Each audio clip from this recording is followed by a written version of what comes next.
Hello and welcome to Tim Connolly Drums, a Sunday live stream, Sunday afternoon live stream.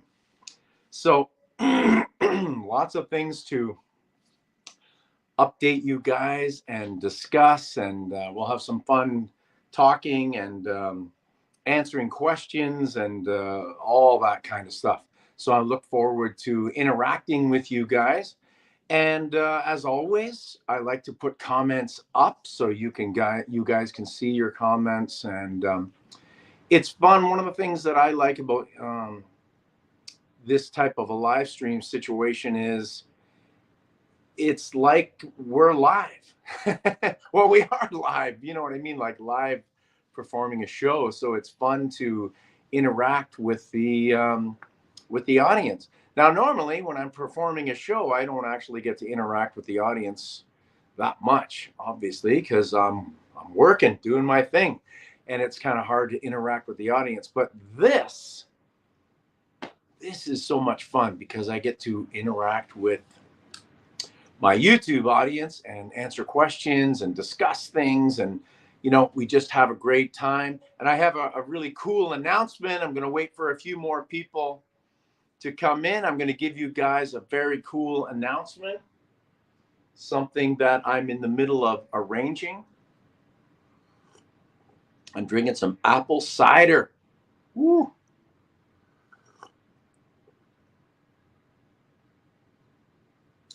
So I'm always trying to come up with ideas for my channel. And if any of you guys are YouTubers, I know that you're also, coming up, trying to come up with ideas for your channel.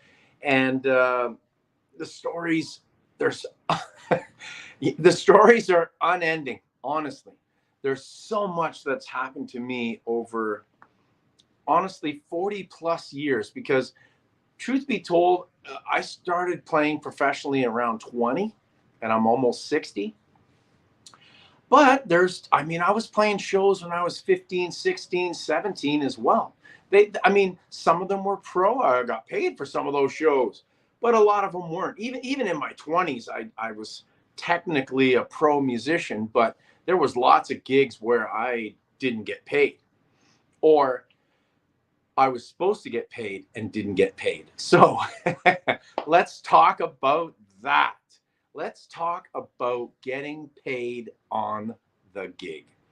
And I've got some interesting tales to tell, tales of woe where I did not get paid for stupid reasons. So, years ago, I'm going to say New Year's Eve 2003, possibly New Year's Eve 2002, but I think it was New Year's Eve 2003. I think 2002 going into 2003. I played a New Year's Eve gig, and New Year's Eve gigs are a big night for working pro musicians, meaning that, the kind of guys that are playing bars, they're not out on tour and, playing with big name acts, but your run of the mill bar type players that are professional, though. They do it for a living, or at least part of their living. Because I know lots of guys that they work as musicians and they play professionally, but they also work other jobs. That's quite common. So get a gig in Hamilton, in Hess Village. So for you, any of you people from Hamilton, playing a gig in Hess Village, I'm not going to name the name of the venue because the venue still exists. And I don't want to get anybody into any trouble, as I've said before. I like talking about different things that have happened, but this is a long time ago, so really it's irrelevant. But playing New Year's Eve, and the show, it's New Year's Eve, so people are hyped. Every venue gets hyped up for a show on New Year's Eve. The musicians are excited to play because they know they're going to have a good, receptive crowd. And there's nothing better than playing in front of a good, receptive, fun, energetic, ready to party crowd. That's New Year's Eve. I've done some strange New Year's Eve gigs, but this particular one, was one of the stranger ones. I mean, the actual gig itself was fine. You know, we played our stuff. We had some original music. We played some cover stuff. We did a variety of both, mainly cover. And then, like, if you're in a cover band and you also have original music with that band, you always want to sneak your originals in. You got to be careful where you time them, though. If you're in the middle of everybody on the dance floor and everybody's dancing, that's not the time to sneak in an original, because you will lose your dance floor. Bye. Bye, dancers. So you want to make sure you keep your dancers. So if you're playing whatever pop tunes or rock tunes that people like to dance to, keep playing them. When the audience is a little bit more receptive to listening, that's when you throw in your original tunes. I mean, that's just my opinion, but I've been doing this a long time, and hopefully my opinion can help other musicians. That's what I always talk about when I do my band coaching and stuff, is timing of songs. I mean, that's part of the band coaching. I'll help them with their set lists and when to play certain songs in your set list, because I'm going to be totally honest with you, most crowds are predictable. They're very predictable. The odd time, there's always exceptions, because you just don't know what people are going to do. There's always exceptions, but there's the odd time where the crowd does something unusual. So, playing a gig New Year's Eve, of course, at the beginning of the evening, people are a little bit more relaxed. You know, they haven't had too many drinks yet. It's calmer. Now, as I recall, on this particular gig, I think we started around 9ish, shortly after 9. So, of course, people are working their way up to when they want to, you know, reach the crescendo at midnight. Happy New Year, you know? So, you know, we're doing our things. And on the breaks and stuff, people were really responsive to the band and saying how much they were enjoying themselves. And it looked like a really good evening. As we go through the night, of course, finally, the big moment comes, New Year's Eve, welcoming 2003. Well, after the New Year's Eve celebrations and we play, you know, Auld Lang Syne, and everybody's kissing and hugging and doing all that stuff, we played a few more tunes, traditional New Year's Eve type stuff. And then about, I mean, we finished not too early. I'm going to say around 1:30ish, probably 1:30, maybe 1:45, something like that. And then we did an encore. And by the time it was all said and done, last call, typical Canadian bar situation back in the day. I'm not sure what it is now, because I haven't actually played a bar gig in some time. But back in the day, 2 a.m. That's it. Last call. Everybody's got to be out. Okay, so New Year's Eve. Everybody had a great time. Band played well. I remember this particular New Year's Eve quite well. So I finished my portion of what I'm going to do on the drums. The show is over. I go into the washroom. This is where things get weird. I go into the washroom, and there's somebody in there, and he's snorting cocaine. Okay. I really could care less. I'm going to be totally honest. I don't care. The guy's in there. It's New Year's Eve. He's a man. It's not a kid. He's snorting cocaine right on the sink. I don't care, honestly. So, I mean, you see, I've seen this happen a lot of times. I've seen guys shooting up. I've seen guys snorting. I've seen guys, you know, drinking, whatever.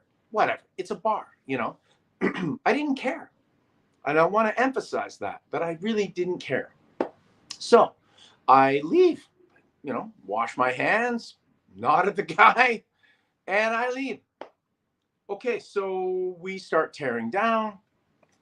I don't know, half an hour passes by, usually in the middle of your tear down, or at least somewhere close maybe to the end of the tear down, the band leader goes to collect the money. Now, New Year's Eve, for those of you that are working musicians, you all know New Year's Eve is usually a pretty decent money night.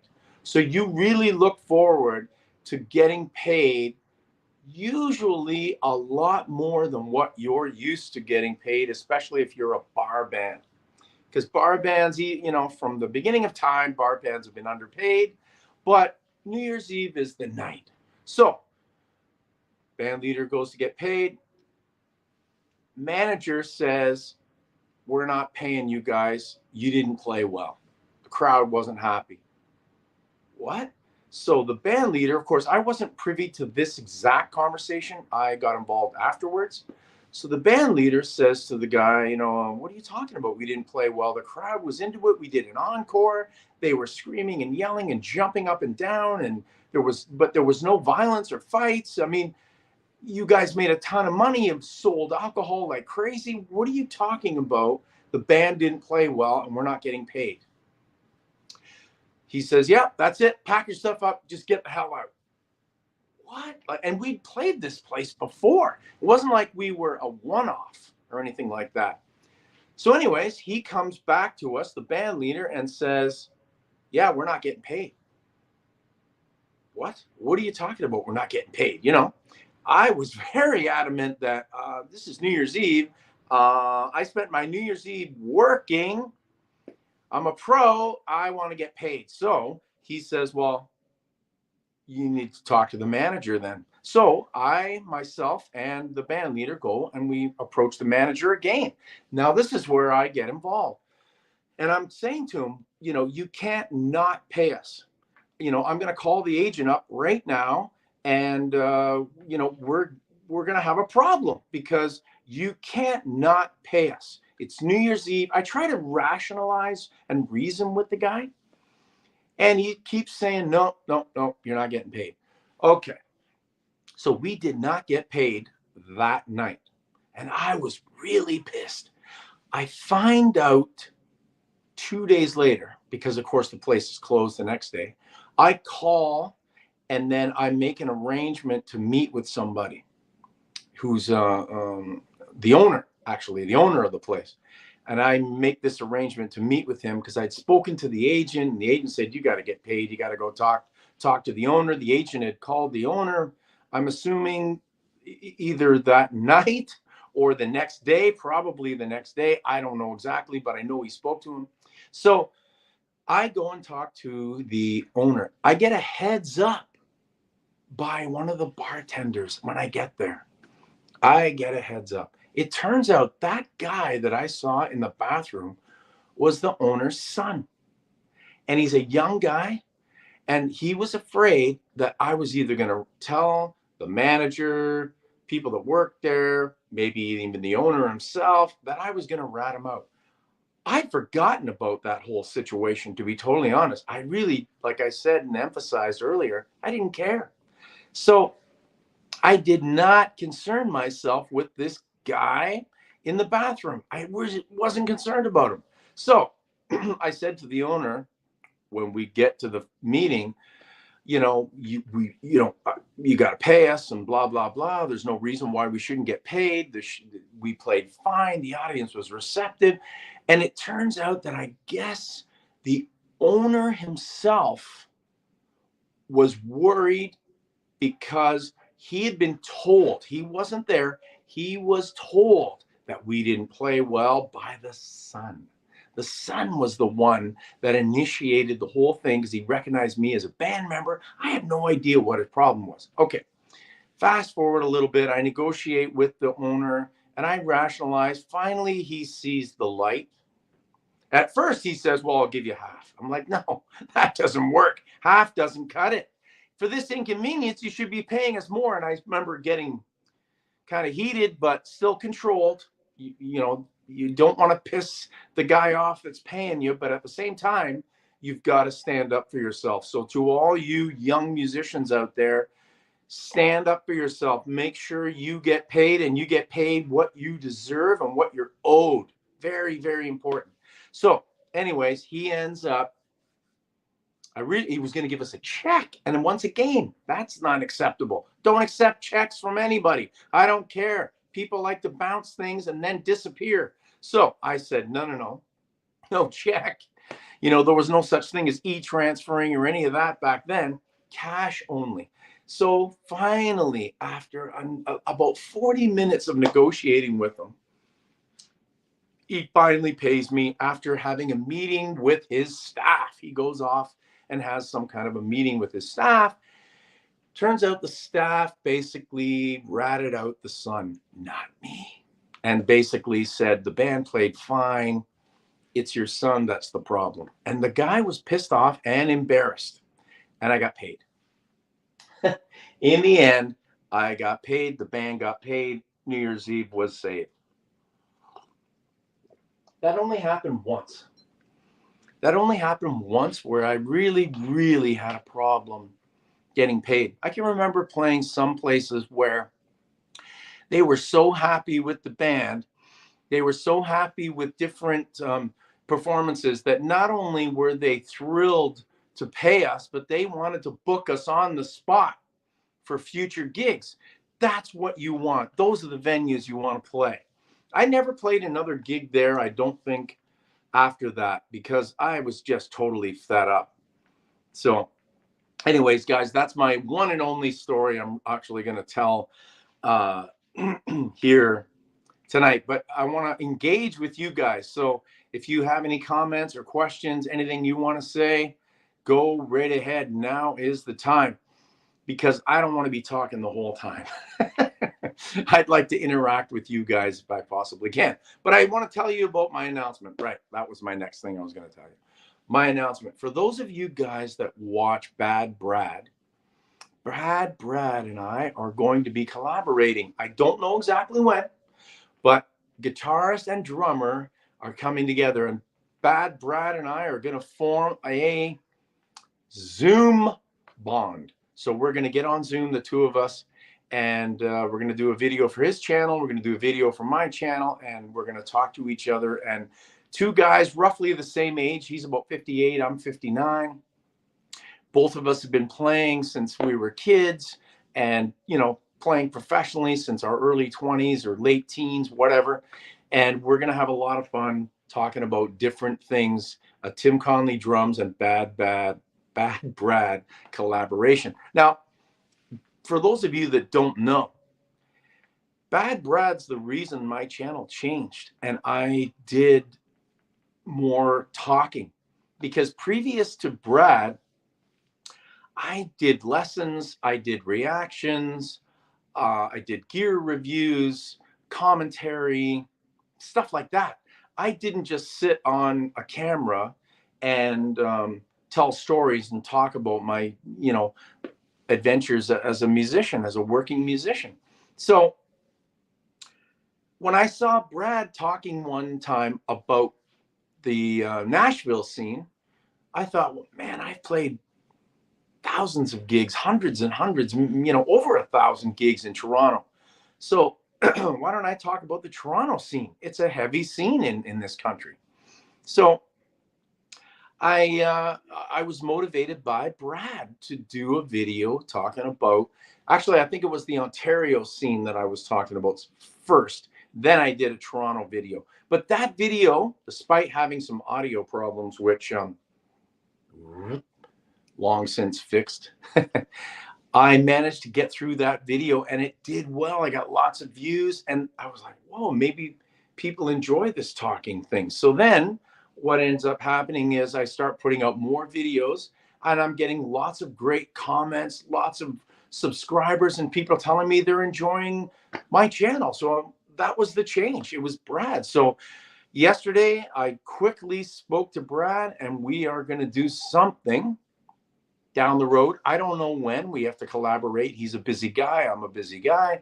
We'll collaborate and we will be doing a video together and it's going to be a lot of fun. So, oh, I got some comments here. Let's see what we got here.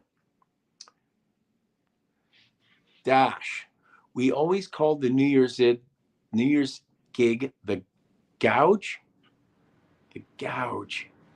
I'm not familiar with what that would mean. I mean, I always thought the New Year's Eve gig was the opposite of getting gouged. It might, you got paid well. So I'm not sure, Dash, what that means. Because for me, New Year's Eve gigs were always the best paying gigs and the most fun, to be totally honest, because people are up and ready to party and have a good time. And it was always a great crowd. And I don't know. I never saw the New Year's Eve gig as a gouge personally. I always saw it as a great time. New Year's Eve gig. I can remember doing a New Year's Eve gig in a Beatles tribute, and it was a wedding. So imagine it's New Year's Eve, and they're getting married on New Year's Eve, and they hire a Beatles tribute. I'll tell you that story another time. All right, Scott. Hey, Tim, Scott from Barrie here. Would be curious to hear what the cruise ship experience is like for a musician. I watch Brad now. 2 great stories. Yes, Brad's awesome. Cruise ship. Yes. Did the cruise ship twice. The first time was a 6-month contract on the Princess Caribbean, all through. Excellent question, by the way, Scott. Thank you. All through the Caribbean, I was able to visit a lot of really cool places. But the second time was a sub. I subbed in for somebody who got injured on the ship, and they desperately needed someone to fill in. So the second one was only for a few weeks. I think it was just over 2 weeks.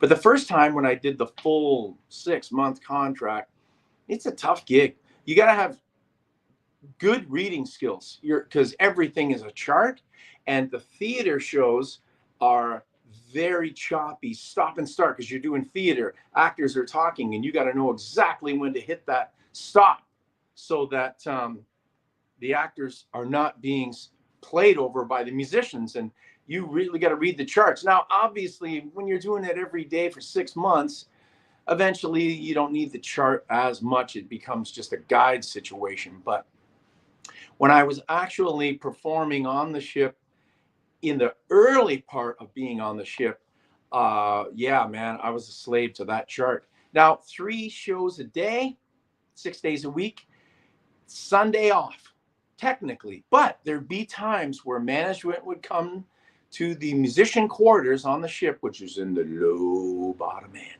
bottom of the ship.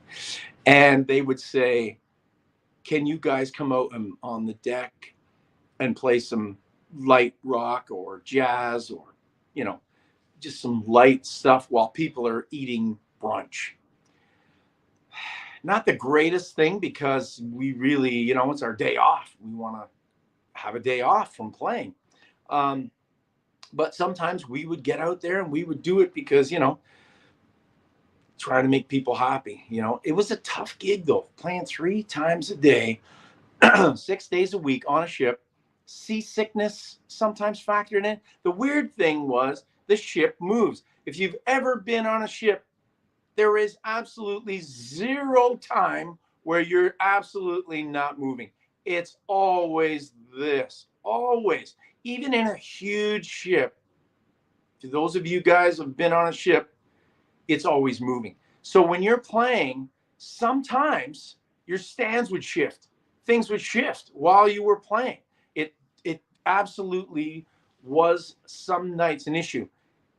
The only thing that drove me crazy on the cruise ship was when we had to play karaoke. So it's band karaoke. So someone would sign up to sing a song. We would have 200 or 300 charts waiting, because we would be prepared to play whatever song they signed up for. They had a list to pick from, and we had a chart for every single song. So let's say, they always pick the same songs. Don't Stop Believing. So they would pick Don't Stop Believing. I never needed a chart for that. But if they picked an obscure song that the band didn't always play, you just pull the chart out, read it down, and play the gig. But people can't sing. Plus, alcohol. So they can't sing. Their timing is bad. It was, sometimes those karaoke band gigs were a nightmare, because you're not playing with professional singers. You're just playing with people on the ship that want to get up and have fun. Now, I never let anyone know that I didn't care for these gigs, but it was what it was. I got paid well. I got off the ship with some money in my pocket, because you get paid for you know, you don't have to pay for anything on the ship. Everything is provided to you. And only thing was, I never got, it was all playing. There was very little practicing. I would do some stuff on a pad to warm up and stuff, but very, very little actual practicing going in there. But, you know, some nights it was great, great audience. And we would play a theater show and we would do a bar show at the, you know, late at night for people dancing, all the dance music and stuff. So yeah, that's cool that you watch Brad too, man. That's very cool. Okay, Frank. My strangest gig loading and teardown was at a private party.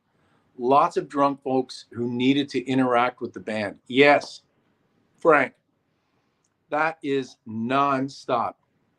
So many people interacting with the band in the load in and tear down. I can remember playing a gig in Toronto one time. So we're loading in, I'm setting my stuff up. And this guy, he's obviously, it's early in the evening, like we're still getting set up. So it's probably 7:30, 7:45. We don't start till 9:30. Comes up to me, he's already hammered. And he says, "You guys better play some good songs. You better play some stuff." And he's like threatening me. "You better play some stuff that we like, or else." I'm like, "Or else what?" You know, like, you're not going to dance? You know, like, just weird. Anyways, we tell him, "Don't worry, we will play some stuff for you that you're going to like." There's always something. Our set list at that time, I was the boss, and I made the set list a little bit of everything to please a wide variety of people. But I would always assess the crowd and determine, pull some songs out, put some songs in. Because let's say we were playing a place where the beer market, for example, in Toronto, playing the beer market, it's a young, hip crowd that want to dance and have a good time and party.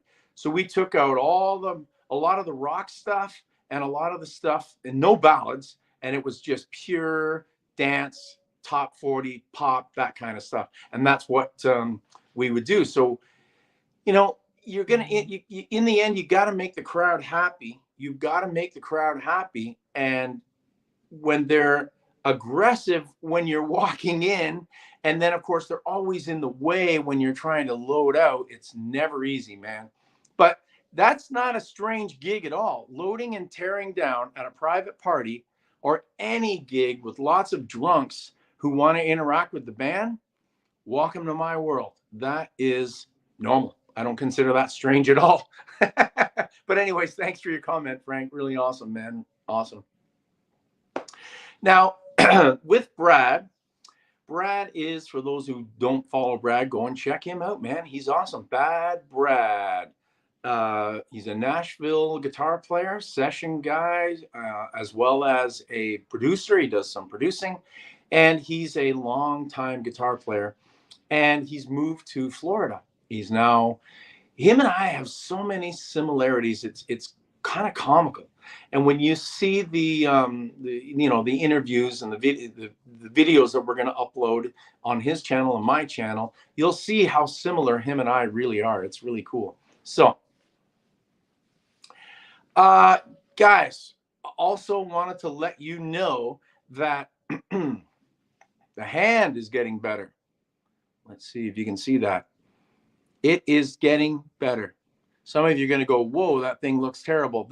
Trust me, this is much, much better.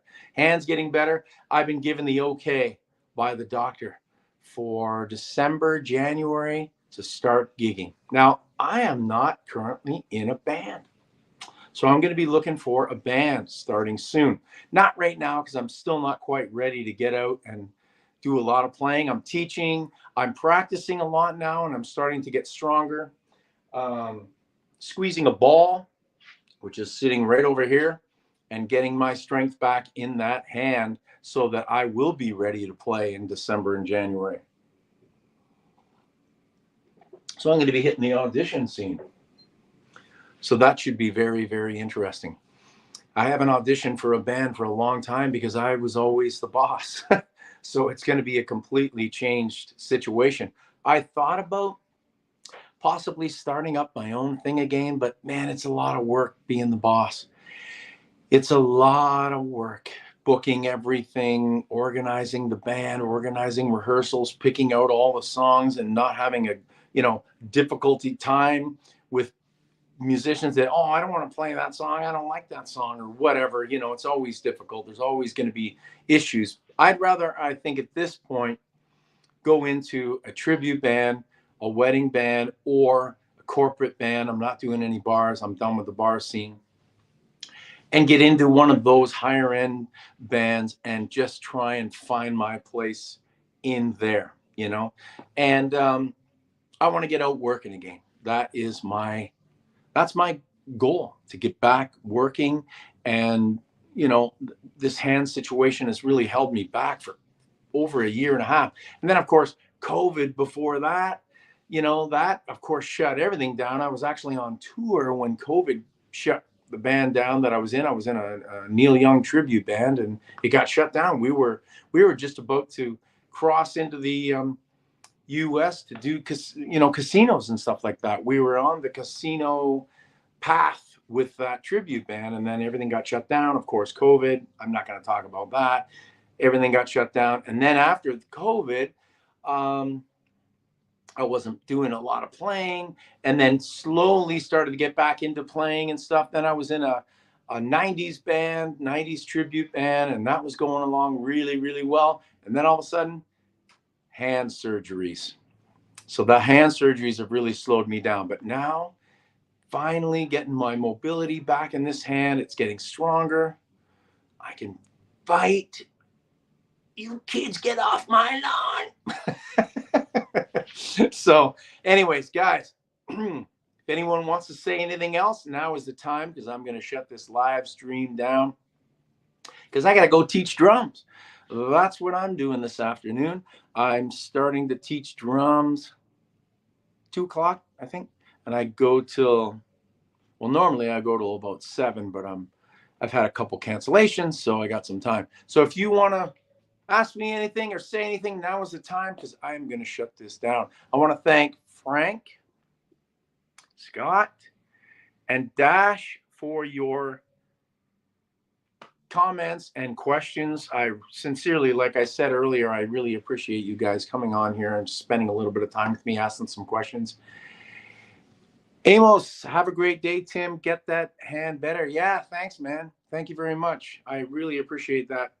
Sean, hey, Tim, might be putting something together in TO. We'll contact you. My partner is a top female front person. Did the whole same scene as you. Awesome. Okay. Sounds good, Sean. Always great to hear from fellow musicians, and let me know what's happening, man. That's really awesome. I sincerely appreciate that. I have played a lot of shows with a female singer that was amazing. The band that I used to run had a female singer, and she was terrific. She was actually in Lion King, and she was not only a singer, but she was a fantastic dancer, performer, and the crowds used to love her. I really miss that girl. So it would be awesome to back up another great female singer again. So really appreciate that. Even though I saw your taste in decor. Yes, Sean. Well, things have changed, my friend. Things have definitely changed. Now, here's the funny part. So funny, Sean, you mentioned that, because obviously, being married, my wife's not going to tolerate any of that. Yes, send me the links. That's great, Sean. Thanks. But if down here in my basement, my daughter pointed something out to me the other day that just cracked me up. She said, Dad, watch that video of you from 20 years ago, and your basement is that old house. And I looked around, and if you guys were to see my basement, of course, you can see a little bit here. Drum set. There's a bar behind me. Beautiful fireplace here. Stanley Cup, hockey paraphernalia, drum stuff everywhere. Over here, giant TV. You can't really see it there. You can't really see it, but I got I got, my posters up, the Incredible Hulk, and I got my cars. You get that thing right there is all full of metal cars. That's my car collection. I mean, I'm still a kid at heart, and you know what? I love it. I love collecting things. I collect I collect all kinds of drum things, and I have a Neil Peart shrine. I have a home theater over here, and in there I have it's a man cave, Frank. You're right. Frank said it's a man cave. It's a man cave. And it was a man cave back 20 years ago.